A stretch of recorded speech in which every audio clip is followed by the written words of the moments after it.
اون نے کہا تو وہ مزید الجھی، جس پر اون نے اسے شروع سے لے کر آخر تک سب بتا دیا، جسے سن کر وہ ایک پل کو اپنی جگہ دنگ رہ گئی تھی۔ طہور کا سپاٹ و سرد چہرہ اس کی نگاہوں کے سامنے گھوم رہا تھا۔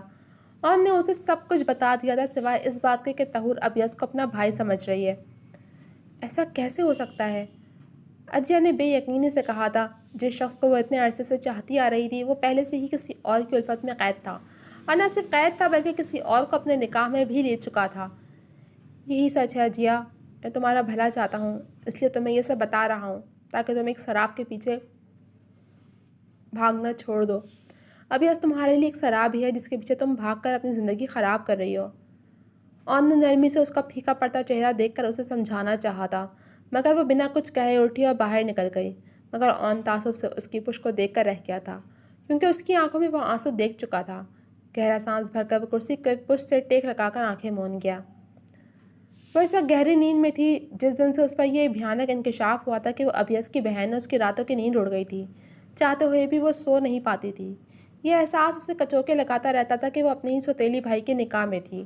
نروس بریک ڈاؤن ہونے کے بعد اس کی طبیعت خراب رہنے لگی تھی۔ کچھ یہی سوچیں اسے الجھائے رکھتی تھیں، اور پھر ابیض کے سامنے ساری سچائی آنے اور اس کا رد عمل دیکھنے کے بعد وہ مزید پریشان ہو اٹھی تھی۔ اسے لگا تھا کہ وہ اسے طلاق دے دے گا تو وہ اپنا بدلہ اس سے لے پائے گی۔ ہاں، اسے بدلہ چاہیے تھا۔ جو کچھ ابیض نے اس کے ساتھ کیا اسے بھٹکنے کے لیے چھوڑ دیا۔ اس کی وجہ سے وہ کوٹھے پر پہنچ گئی، اور پھر اس کی ذات کو قبول کرنے سے انکار کر کے طہور کی محبت میں گرفتار ہو گیا۔ اب بھی وہ دوائیوں کے زیر اثر سو رہی تھی۔ رحیم صاحب شناز خاتون کو لے کر گھر چلے گئے تھے، کیونکہ مسلسل تھکاوٹ سے ان کی طبیعت بگڑنے لگی تھی، اور طہور نے ہی کہا تھا کہ وہ گھر چلے جائیں۔ ویسے بھی وہ اب ٹھیک تھی اور کل اسے ہسپتال سے چھٹی بھی مل جانی تھی۔ بہرام نے اسے بتایا تھا کہ حویلی میں رائمہ اور بختیار کی شادی ہے، اس کا جانا بھی ضروری تھا، تبھی وہ چلا گیا تھا۔ طہور رائمہ اور بختیار کے لیے بےحد خوش تھی اور ان کے بارے میں سوچتے ہوئے کچھ دیر پہلے ہی سوئی تھی۔ کمرے میں اس کے علاوہ کوئی نہیں تھا، تبھی وہ بنا جھجکے بنا کسی مشکل کے دروازہ کھول کر اندر داخل ہوا تھا۔ کمرے میں نیم اندھیرا تھا۔ باہر راہداری میں لگی لائٹس کی روشنی کھڑکی کے ذریعے اندر داخل ہو کر کمرے میں نیم اجالا پھیلا رہی تھی۔ وہ اپنے پیچھے دروازہ لاک کر کے اس کے بیڈ کے قریب آیا جہاں وہ ہر چیز سے بیگانہ نیند میں گم تھی۔ وہ اس کے نزدیک بیڈ پر بیٹھا اور مدھم سے روشنی میں اس کا چہرہ دیکھنے لگا، جو واضح نظر نہیں آیا۔ تبھی اس نے آگے بڑھ کر کمرے کی لائٹ روشن کی اور واپس اس کے قریب سامنے کی طرف اس کے پہلو میں بیٹھا۔ لائٹ جلنے سے اس کی نیند میں کوئی کمی نہیں آئی تھی۔ اس نے اپنی نگاہیں طہور کے چہرے پر جمائیں جو ہلکا سا زرد پڑا ہوا تھا۔ اس کے چہرے پر کوئی رونق اسے نظر نہیں آئی تھی، بلکہ ایک عجیب سی یاسیت تھی جس نے طہور کے چہرے کا احاطہ کر رکھا تھا۔ اس نے آہستہ سے ہاتھ اٹھا کر اس کا گال سہلایا اور پھر جھک کر اس کے ماتھے کو لبوں سے چھوا۔ ایک انوکھا اور عجیب سا احساس اسے اپنے رگوں پے میں دوڑتا ہوا محسوس ہوا تھا، اور اسی کے ساتھ ہی ایک آنسو اس کی آنکھوں سے نکل کر طہور کے گال پر گرا تھا۔ اس کی نظروں اور لمس کا ہی اثر تھا کہ وہ سوتے میں کسمسائی اور کروٹ بدل گئی۔ اب اس کا آڑا ترچھا رخ ابیض کے سامنے تھا۔ اس نے جھک کر نرمی سے اس کے کندھے کو چوما اور پھر اس کی کنپٹی پر اپنے لب رکھے۔ اس کا دل بے بسی کے احساس سے بوجھل سا ہونے لگا تھا۔ سامنے موجود لڑکی کے لمس میں نہ جانے کیسی تاثیر تھی کہ اسے اپنے دل پر لگے زخموں پر ٹھنڈی پھوار پڑتی محسوس ہوئی تھی۔ مجھ سے بڑا گدھا اس دنیا میں کوئی نہیں ہوگا، ابیض نے اس کے بال سہلاتے ہوئے بڑبڑا کر کہا، اور پھر اس کے پیچھے موجود جگہ پر اس کے عقب میں لیٹا اور اپنا بازو اس کے گرد حمایل کر کے آنکھیں موندیں۔ اس کی آنکھ اپنے اوپر عجیب سا بوجھ محسوس کر کے کھلی تھی۔ اس نے نیند سے بوجھل آنکھیں کھول کر دیکھا تو اسے اپنے اوپر کسی کا بازو نظر آیا، جسے دیکھ کر اس کی آنکھیں خوف سے پھیل گئیں۔ ہسپتال میں وہ اکیلی تھی، ایسے میں کسی غیر مرد کی اپنے اتنے قریب موجودگی اس کو بوکھلا کر رکھ گئی تھی۔ اس نے تیزی سے اپنا پورا زور لگاتے مقابل کا بازو ہٹا کر زور سے کوہنی مقابل کے پیٹ میں رسید کی تھی، جس کی مقابل کو اس سے توقع نہیں تھی، اور نیند میں تو بالکل بھی نہیں تھی۔ تبھی وہ پیچھے کو نیچے جا گرا تھا اور زور سے کر رہا تھا۔ وہ اتنا زور لگا کر ہی ہانپ گئی تھی، تبھی کانپتی ہوئی اٹھ کر بیٹھتی نیچے گرے وجود کو دیکھنے لگی، جس کا چہرہ نیچے جھکا ہونے کی وجہ سے اسے نظر نہیں آ رہا تھا۔ کون ہو تم؟ اس نے سخت لہجے میں پوچھا تو اس نے چہرہ اٹھا کر طہور کو دیکھا جو شعلہ جوالہ بنی ہوئی تھی۔ تمہاری ہمت کیسے ہوئی یہاں آنے کی؟ ابھی اس کو اپنے سامنے دیکھ کر وہ دھاڑ کر بولی تھی، جس پر وہ نیچے سے اٹھ کر واپس اس کے سامنے آن بیٹھا اور سختی سے اسے خود میں بھینچ لیا، جس پر وہ کسمسا کر اسے گرفت خود پر سے ہٹانے کی کوشش کرنے لگی۔ چھوڑو مجھے ذلیل انسان، بھائی ہو تو ابھی وہ نفرت بھرے لہجے میں بول رہی تھی جب ابیز نے اس کی بات اس کے لبوں سے اچک لی تھی۔ طہور کو اپنی سانسیں اٹکتی ہوئی محسوس ہوئی تھیں۔ ایک تو ابیز کی شدت، اوپر سے گناہ کا احساس اسے مارے جا رہا تھا۔ وہ اس کے سینے میں مکے برسانے لگی، مگر ابیز کی گرفت میں کوئی کمی نہیں آئی۔ عمر کیا ہے تمہاری؟ جب اس کی مزاحمت کمزور پڑنے لگی تب ابیز نے اس کو آزادی بخش کر اس سے پوچھا تو وہ بھیگی نگاہوں سے اسے دیکھنے لگی۔ ابیز کو ان سیاہ نینوں میں اپنے لیے صرف اور صرف نفرت نظر آئی تھی، وہ نفرت جو وہ کبھی بھی طہور کی آنکھوں میں دیکھنا چاہتا تھا۔ تم سے پوچھ رہا ہوں میں۔ ابیز نے اسے جھٹکا دیا تو وہ ایک بار پھر اس کے سینے کا حصہ بنی۔ 26۔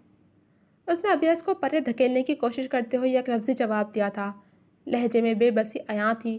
وہ خود کو ابیز سے دور نہیں کر پا رہی تھی، نہ ہی کسی کو مدد کے لیے بلا سکتی تھی۔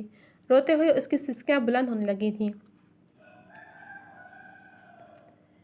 میری عمر 29 سے 30 سال ہے، جس کا مطلب میں تم سے 3-4 سال بڑا ہوں۔ میرے نکاح میں ہو تم اور ہمارے درمیان موجود رشتے کو گالی دینے سے پہلے تم اپنی عقل کا استعمال بھی کر سکتی تھی نا۔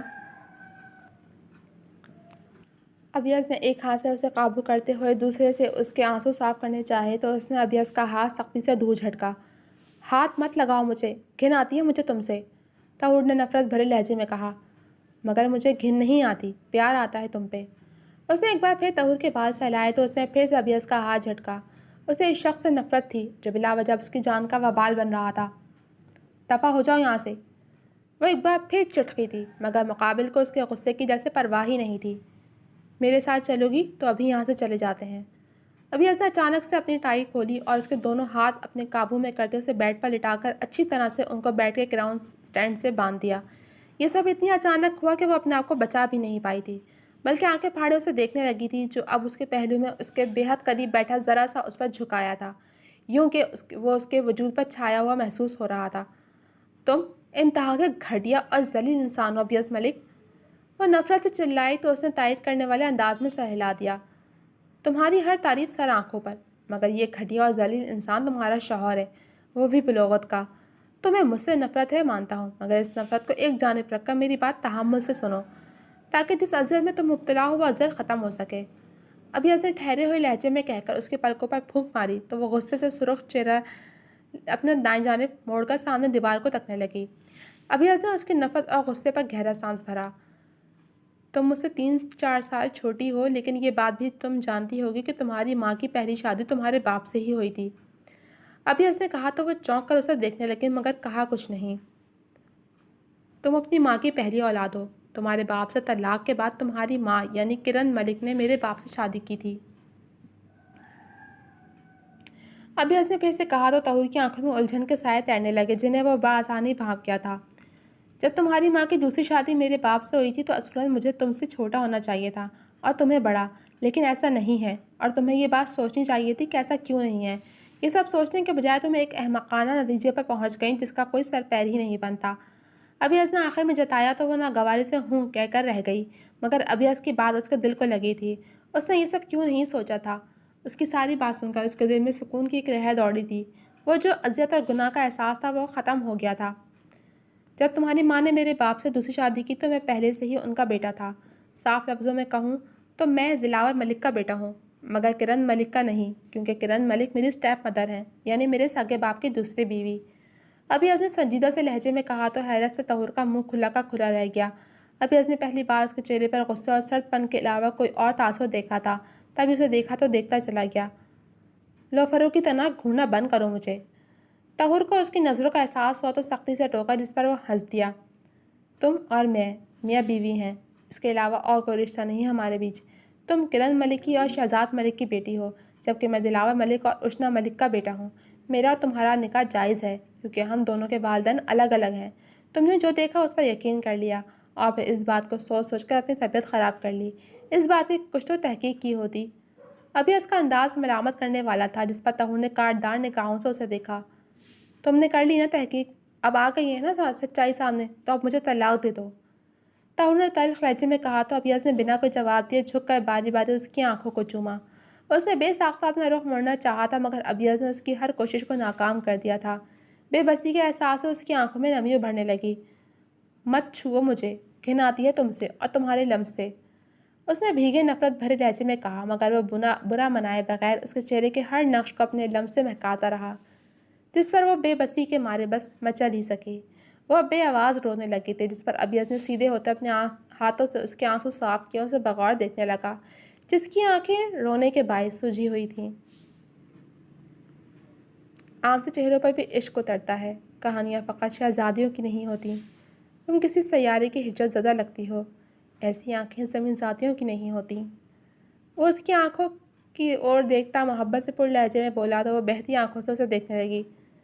کیا چاہتے ہو آپ مجھ سے؟ مجھے برباد کرنے میں کوئی کسر رہ گئی تھی جو ایک بار پھر مجھے توڑنے چلے ہو؟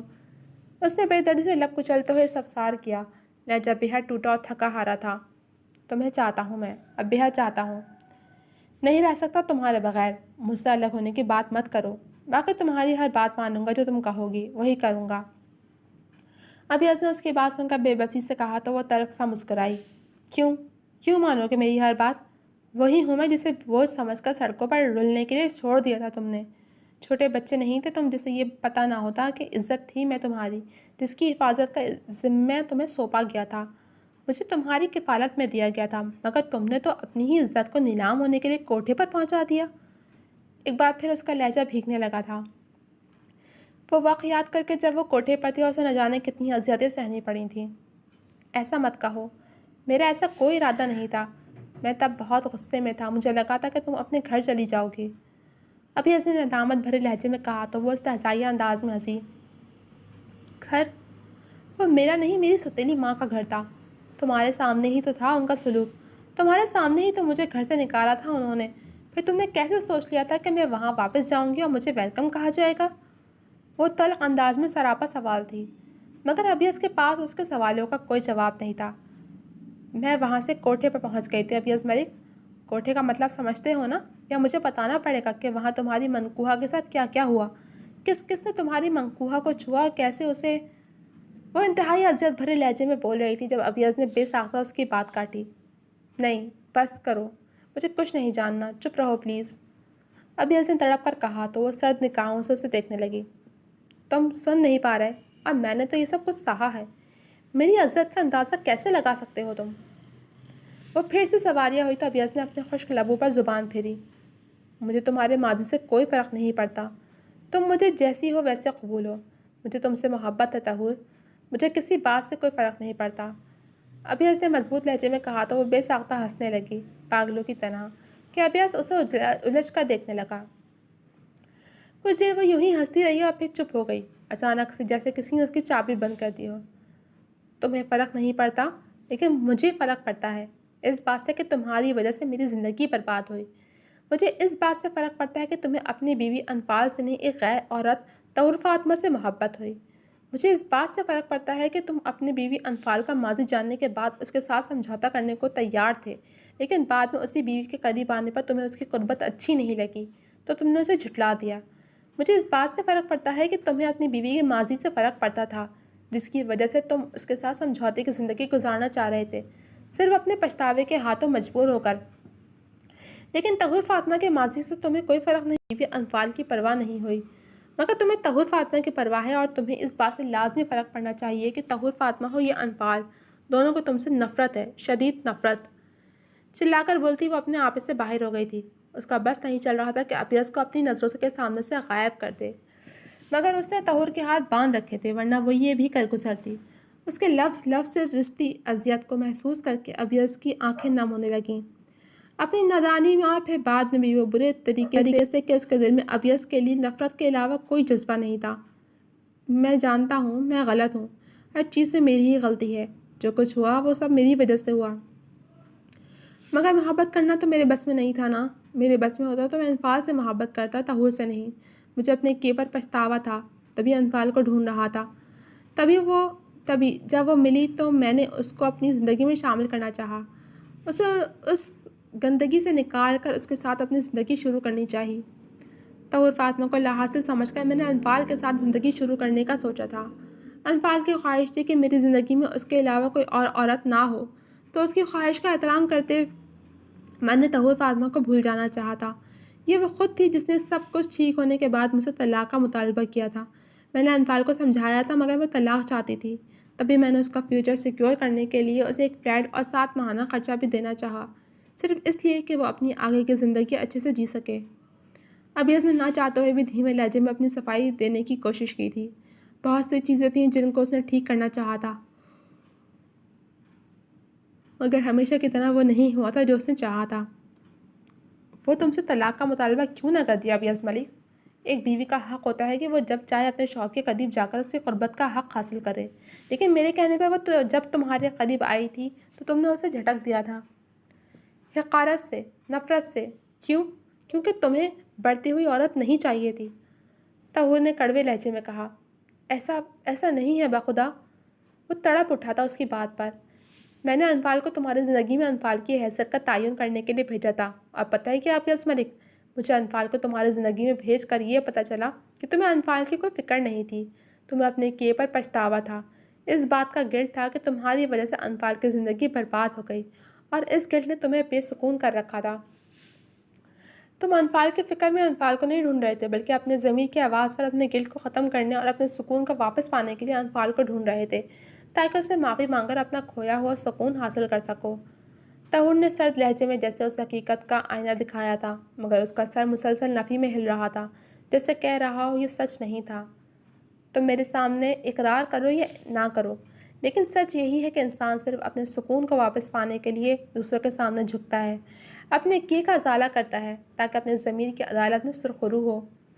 اگلے کا کتنا نقصان ہو گیا، وہ نقصان قابل تلافی ہے بھی یا نہیں، اس سے اسے کوئی فرق نہیں پڑتا۔ طاہور نے ایک بار پھر کہا تو وہ اپنا سر جھکا گیا۔ وہ کچھ بھی کہتا، لاکھ صفائیاں دیتا، اسے احساس ہو گیا تھا کہ طاہور اس پر یقین نہیں کرنے والی تھی، تبھی چپ کر کے اسے سنتا رہا تاکہ وہ اپنے دل کی بھڑاس نکال لے۔ میں ایسا کیا کروں کہ تمہیں مجھ پر یقین آ جائے؟ ایسا کیا کروں کہ تمہیں سکون ملے؟ وہ اس کے چہرے پر چھائے اضطراب کو دیکھتا ہوا مدھم لہجے میں پوچھنے لگا۔ میں تم سے بدلہ لینے واپس آئی تھی ابیاز ملک۔ میں نے کبھی بھی تمہیں اپنی محبت میں مبتلا کرنے کا نہیں سوچا تھا، مگر تم مجھ سے محبت کرنے لگے۔ تم سے بہترین بدلہ یہی تھا کہ تم اپنی محبت کو کھو دیتے، اس سے بہتر بدلہ کوئی ہو ہی نہیں سکتا تھا۔ تبھی میں نے تم سے تمہارے علم میں لائے بغیر طلاق لینی چاہیے، مگر وہ بھی نہیں ہو پائی۔ تم جانتے ہو میں بے سکون کیوں ہوں؟ اس لیے کہ میں ایک کمزور اور بزدل شخص کے نکاح میں ہوں۔ مجھے سکون تبھی ملے گا جب تم مجھے طلاق دے دو گے۔ تم چاہتے ہو نا کہ مجھے سکون ملے تو مجھے طلاق دے دو۔ اس نے ابیاز کی آنکھوں میں آنکھیں گاڑتے ہوئے سپاٹ لہجے میں کہا تو ابیاز بے بس سا اسے دیکھے گیا۔ طلاق میں تمہیں مر کر بھی نہیں دے دوں گا، لیکن تمہیں میری ہمراہی میں سکون ضرور ملے گا، اس بات کا وعدہ کرتا ہوں میں۔ میں باہر ہی ہوں، کسی چیز کی ضرورت ہو تو مجھے آواز دیتے نا۔ وہ سنجیدہ سے لہجے میں کہہ کر اٹھ کر باہر کی جانب بڑھتا ہوا بولا، ہاتھ کھولو میرے بے حس انسان، درد ہو رہا ہے مجھے۔ اسے بے نیازی سے باہر کی جانب بڑھتا دیکھ کر وہ بھنا کر بولی تھی، جس پر ابیاز تیزی سے پلٹا اور اسے دیکھا جو کسمسا رہی تھی۔ سوری، مجھے دھیان نہیں رہا۔ ابیاز نے تیزی سے اس کے ہاتھ کھولتے ہوئے کہا جنہیں اس نے آتے ہی باندھ دیا تھا، اور اب تو کافی دیر گزر گئی تھی۔ تمہیں دھیان مجھے تکلیف پہنچانے کے بعد ہی آتا ہے۔ طاہور نے طنز کیا تو وہ صبر سے اس کا یہ طنز بھی پی گیا اور نرمی سے اس کے ہاتھ کھولنے لگا۔ وہ ہاتھ کھلتے ہی تیزی سے اٹھ کر بیٹھی اور اپنی کلائیاں سہلانے لگی جو سرخ پڑ گئی تھیں۔ یہ پکڑو اور دفع ہو جاؤ، اور آج کے بعد مجھے اپنی شکل میں مت دکھانا۔ طاہور نے غصے سے اس کی ٹائی اس کی طرف پھینک کر کہا، یہ شکل اب تمہیں ساری زندگی دیکھنی ہے انفال ابیاز ملک، اس لیے یہ حکم مت دو جو میں پورا نہ کر سکوں۔ وہ اس کے غصے کی پرواہ کیے بغیر نرمی سے اسے اپنے حصار میں قید کرتا اس کی ناک سے ناک ٹکرا کر بولا تو وہ اس کے حصار میں مچلنے لگی اور اس کے سینے پر مکے برسانے لگے، مگر پہلے سے نڈھال ہو چکے وجود میں اتنی ہمت نہیں تھی کہ مزید مزاحمت کر پاتی۔ تبھی وہ تھک ہار کر اس کے سینے پر سر ٹکا گئی۔ جانتا ہوں تمہیں بہت نفرت ہے مجھ سے، لیکن ایک موقع دے کر تو دیکھو، میں سب کچھ ٹھیک کر دوں گا، تمہیں بہت خوش رکھوں گا کہ تم پچھلے سارے غم بھول جاؤ گی۔ ابیاز نے اس کے بال سلا کر اس کا ماتھا چوم کر کہا، مگر وہ کچھ نہیں بولی۔ بول بول کر تھک چکی تھی، لیکن اس کا سارا بولنا، سارا غصہ رائگاں گیا تھا، تبھی اب وہ چپ ہو گئی تھی۔ تم آرام کرو، میں یہی ہوں تمہارے پاس۔ وہ نرمی سے اسے خود سے الگ کرتا ہوا بولا اور خود جا کر کمرے میں موجود 3 سیٹر صوفے پر بیٹھ گیا، باہر نہیں گیا۔